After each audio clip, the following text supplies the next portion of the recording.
ಈ ಶಾರ್ಟ್ಲಿ ಭಾಷ್ಯ ಅಂದ್ರೆ ಏನು? ಭಾಷ್ಯ ಅಂದರೆ ನಮ್ಮಲ್ಲಿ ಒಂದು ಪ್ರಸ್ಥಾನತ್ರಯ ಅಂತ ಕರೀತಾರೆ. ಪ್ರಸ್ಥಾನಗಳು ಅಂದರೆ ಸಾಧನೆಯ ದಾರಿಗೆ ಬೇಕಾದ ಪ್ರಮುಖವಾದ ಗ್ರಂಥಗಳು. ಒಂದು ಗೀತಾ, ಇನ್ನೊಂದು ಸೂತ್ರ, ಇನ್ನೊಂದು ಉಪನಿಷತ್ತು. ಗೀತಾ ಅಂದ್ರೆ ಭಗವದ್ಗೀತೆ, ಸೂತ್ರ ಅಂದ್ರೆ ಬ್ರಹ್ಮಸೂತ್ರ, ಅದು ಪಾಣಿನಿ ಸೂತ್ರವೋ ಜೈಮಿನಿ ಸೂತ್ರವೋ ಅಲ್ಲ, ಬ್ರಹ್ಮಸೂತ್ರ. ಇನ್ನೊಂದು ಉಪನಿಷತ್ತುಗಳು, 10 ಪ್ರಧಾನವಾದ ಉಪನಿಷತ್ತು 100 ಆಗ್ಬಿಟ್ಟಿದೆ. ಪ್ರಧಾನವಾದ ಶಾಸ್ತ್ರೀಯ ವೇದಕ್ಕೆ ಭಾಗವಾಗಿ ಬಂದಿರುವಂತದ್ದು 10 ಉಪನಿಷತ್ತು. ಆ ಉಪನಿಷತ್ತುಗಳಿಗೆ ವಿವರಣೆಯನ್ನು ಕೊಟ್ಟರೆ ಅದು ಭಾಷ್ಯ. ಆ ಭಾಷ್ಯ ವಿವರಣೆ ಕೊಡುವಾಗ ಅತ್ಯಂತ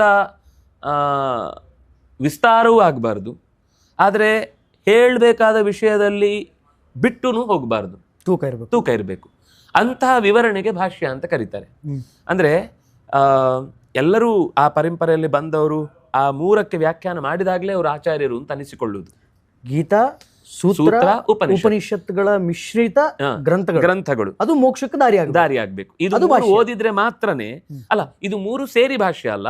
ಈ 3ಕ್ಕೆ ಪ್ರತ್ಯೇಕವಾಗಿ ಸೂತ್ರ ಭಾಷ್ಯ ಬೇರೆ, ಗೀತಾ ಭಾಷ್ಯ ಬೇರೆ, ಉಪನಿಷತ್ ಭಾಷ್ಯ ಬೇರೆ, 3ಕ್ಕೂ ಬೇರೆ ಕಾಮೆಂಟರಿ. ಕರೆಕ್ಟ್ ಆಗಿ ಹೇಳಬೇಕು ಅಂದ್ರೆ ಅದರ ಎಸೆನ್ಸ್ ಅನ್ನ ತೆಗೆದು ವಿವರಣೆಯನ್ನ, ಅದಕ್ಕೆ ಸಂದೇಹಗಳು ಬರದಂತೆ ಉತ್ತರಿಸಬಲ್ಲ, ಸಾಮಾನ್ಯರಿಗೂ ಅರ್ಥ ಆಗುವಂತ, ಸಾಮಾನ್ಯರಿಗೂ ಅರ್ಥ ಆಗಬೇಕು, ಮತ್ತು ಇನ್ನೂ ವಿಚಾರ ಮಾಡಿದರೆ ಅದರೊಳಗೆ ಹೋಗ್ಲಿಕ್ಕೆ ದಾರಿನೂ ಸಿಗ್ಬೇಕು. ಅಂತಹ ವಿವರಣೆಗಳಿಗೆ ಭಾಷ್ಯ ಅಂತ ಕರೀತಾರೆ. ಇದು ಹಿಂದೆ ಇಬ್ರು ಬರೆದಿದ್ರು, ಶಂಕರರು ಬರೆದಿದ್ರು, ರಾಮಾನುಜರು ಬರೆದಿದ್ರು. ನೀವೊಂದು ಪ್ರಶ್ನೆ ಕೇಳಬಹುದು, ಇದು 3ಕ್ಕೆ ಮಾತ್ರ ಬರೆದಿಲ್ಲ ಆಚಾರ್ಯರು, ಗೀತೆ, ಉಪನಿಷತ್ತು, ಸೂತ್ರ, ಇದಕ್ಕೆ 3ಕ್ಕೆ ಮಾತ್ರ ಅಲ್ಲ, ಅವರು ಮಹಾಭಾರತಕ್ಕೂ ವ್ಯಾಖ್ಯಾನ ಮಾಡಿದ್ದಾರೆ, ಋಗ್ವೇದಕ್ಕೂ ಭಾಷ್ಯ, ಮತ್ತೆ ಮಹಾನಾಮ್ನಿ ಆರಣ್ಯಕ ಬ್ರಾಹ್ಮಣಗಳಿಗೆ ಬರೆದಿದ್ದಾರೆ. ತಂತ್ರ ಗ್ರಂಥಗಳಲ್ಲಿ, ಆಗಮ ಗ್ರಂಥಗಳಿಗೆ ಸಂಬಂಧಪಟ್ಟಂತೆ ತಂತ್ರ ಗ್ರಂಥಗಳಿಗೆ ಸಂಬಂಧಪಟ್ಟ ಕೃತಿಯನ್ನು ರಚನೆ ಮಾಡಿದ್ದಾರೆ. ದ್ವಾದಶ ಸ್ತೋತ್ರದಂತ ಸಾಮಾನ್ಯರಿಗೆ ದೇವರನ್ನ ಹಾಡ್ಬೇಕು ಹೇಗೆ ಅಂತ ಅನ್ನುವ ಭಕ್ತಿಯ ಗಬ್ಬಗಳನ್ನು, ಹಾಡುಗಬ್ಬಗಳನ್ನು ಕೂಡ ಹಾಕಿಕೊಟ್ಟಿದ್ದಾರೆ. ಯಾಕೆ ಇಷ್ಟೆಲ್ಲ ಮಾಡಬೇಕಾಯ್ತು ಅಂದ್ರೆ ಸಮಾಜದಲ್ಲಿ ಒಂದು ಬರೀ ಸ್ಥಾನಗಿಟ್ಟಿಸುವುದು ಅವರ ಉದ್ದೇಶ ಆಗಿರ್ಲಿಲ್ಲ.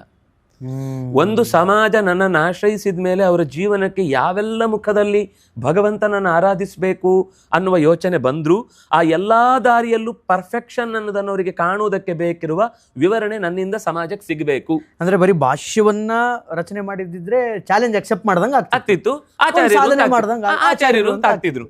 ಅವರಿಗೆ ಆಚಾರ್ಯರಾಗೋದು ಮಾತ್ರ ಮುಖ್ಯ ಆಗಿರ್ಲಿಲ್ಲ, ಸತ್ಯ ಜೀವನಕ್ಕೆ ಗೊತ್ತಾಗಬೇಕು, ಜನರ ಪ್ರಾಮಾಣಿಕವಾಗಿ ಆ ದಾರಿಯಲ್ಲಿ ಸಾಗಬೇಕು ಅಂತ ಬಯಸೋರು. ಈಗ ನೋಡಿ, ಈ 3ನ್ನು ಓದದೇ ಇದ್ದವರ ಗತಿ ಏನಾಗದ್ರೆ ಭಕ್ತಿಯೇ ವ್ಯರ್ಥ ಅಂತ ಆಗುತ್ತಲ್ವಾ.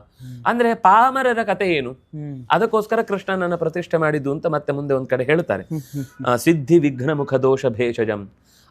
ಬೇರೆ ಶರಣಾಗತಿಗೆ ದಾರಿಯೇ ಇಲ್ಲದೆ ಇದ್ದಾಗ ಹೇಗೆ ನಾವು ಬದುಕಬೇಕು ಅಂತನ್ನುವ ಪಾಮರರಿಗೆ ಅವರ ಜೀವನದಲ್ಲಿ ಉತ್ತಮ ಗತಿಯನ್ನು ಹೊಂದುವುದಕ್ಕೋಸ್ಕರ ಕೃಷ್ಣನನ್ನ ಪ್ರತಿಷ್ಠೆ ಮಾಡಿದ್ರು ಅಂತ ಅನ್ನುವ ಕಥೆ ಬರುತ್ತೆ. ಮಾತಾಡೋಣ ಮುಂದೆ. ಆದರೆ ಇಲ್ಲಿ ಆಚಾರ್ಯರಿಗೆ ಕೇವಲ ಭಾಷ್ಯದ ರಚನೆ ಮಾತ್ರ ಉದ್ದೇಶ ಆಗಿರಲಿಲ್ಲ, ಅವರು ಸದಾಚಾರ ಸ್ಮೃತಿ ಅಂತ ನಮ್ಮ ಬೆಳಗಿನಿಂದ ಸಂಜೆಯ ತನಕದ ನಿತ್ಯ ನೈಮಿತ್ತಿಕ ಕರ್ತವ್ಯಗಳು ಹೇಗಿರಬೇಕು, ಎಷ್ಟು ಸೈಂಟಿಫಿಕ್ ಆಗಿ, ಅದು ಮತ್ತೆ ಎಷ್ಟು ಜೀವನದ ಆರೋಗ್ಯಕ್ಕೂ ಕಾರಣ. ಅದು ಆರೋಗ್ಯ ಅಂದ್ರೆ ಮಾನಸಿಕ ಆರೋಗ್ಯ, ದೈಹಿಕ ಆರೋಗ್ಯ ಮತ್ತು ಪರಿಸರದ ವ್ಯವಸ್ಥೆ ಎಲ್ಲವನ್ನು ಹೊಂದಿಕೊಳ್ಬೇಕು. ಬದುಕುವುದು ಅಂದ್ರೆ ನಾವು ಮಾತ್ರ ಬದುಕುವುದಲ್ಲ, ನಮ್ಮ ಸುತ್ತಲಿನ ಜನಗಳು ಬದುಕಬೇಕು, ಪ್ರಾಣಿಗಳು ಬದುಕಬೇಕು, ಮರಗಿಡಗಳು ಬದುಕಬೇಕು, ಅದರಂತೆ ನಾವು ಇರಬೇಕು. ಅದಕ್ಕೆ ಅನುಗುಣವಾದ ನಡೆ ಏನಿದೆ ಅದು ಆಚರಣೆ. ಸುಮ್ಮನೆ ನನ್ಗೆ ಬೇರೆಯವ್ರಿಗೆ ಏನಾದ್ರೂ ಹಾಳಾಗೋಗ್ಲಿ, ಅವ್ರಿಗೆ ಎಷ್ಟೇ ಕಷ್ಟಪಡ್ಲಿ, ನನ್ನ ಆಚರಣೆ ನಾನು ಮಾಡ್ತೇನೆ ಅಂದ್ರೆ ಅದು ಆಚರಣೆ ಅಂತ ಅನಿಸೋದಿಲ್ಲ. ಈ ಶುದ್ಧತೆಯನ್ನ ಕಾಪಾಡೋದಕ್ಕೋಸ್ಕರನೇ ಒಂದು ಕೃತಿಯನ್ನು ಕೊಟ್ಟರು. ಆಮೇಲೆ ಮಂತ್ರವನ್ನ ನಾನು ಯಾವ್ದು ಜಪಿಸ್ಬೇಕು ಅನ್ನೋ ಪ್ರಶ್ನೆ. ಅದಕ್ಕೋಸ್ಕರ ತಂತ್ರಸಾರದಲ್ಲಿ ಸುಮಾರು 72 ಅಪರೂಪದ ಮಂತ್ರಗಳನ್ನು ಕಲಿಯುಗದಲ್ಲಿ ಫಲಿಸುವ, ಬೇರೆದು ಫಲಿಸಲ್ಲ ಅಂತ ಅವರು ಎಚ್ಚರಿಕೆಯಿಂದ ಫಲಿಸುವ ಮಾತ್ರ ಮಂತ್ರಗಳನ್ನು ಕೊಟ್ಟರು. ಕೆಲವರಿಗೆ ಯಂತ್ರದ ಮೂಲಕ, ಯಂತ್ರ ಅಂದರೆ ಈಗ ಈ ಬರ್ದು ಅದರಲ್ಲಿ ಉಪಾಸನೆ ಮಾಡುವಂಥದ್ದಿರುತ್ತೆ, ಅಂದರೆ ತಾಯಿತಗಳಲ್ಲಿ ಅಂಥದ್ದು. ಅದಕ್ಕೋಸ್ಕರ ಯಂತ್ರಗಳ ರಚನೆ ಹೇಗೆ ಅಂತಲೂ ಹೇಳಿದ್ದಾರೆ.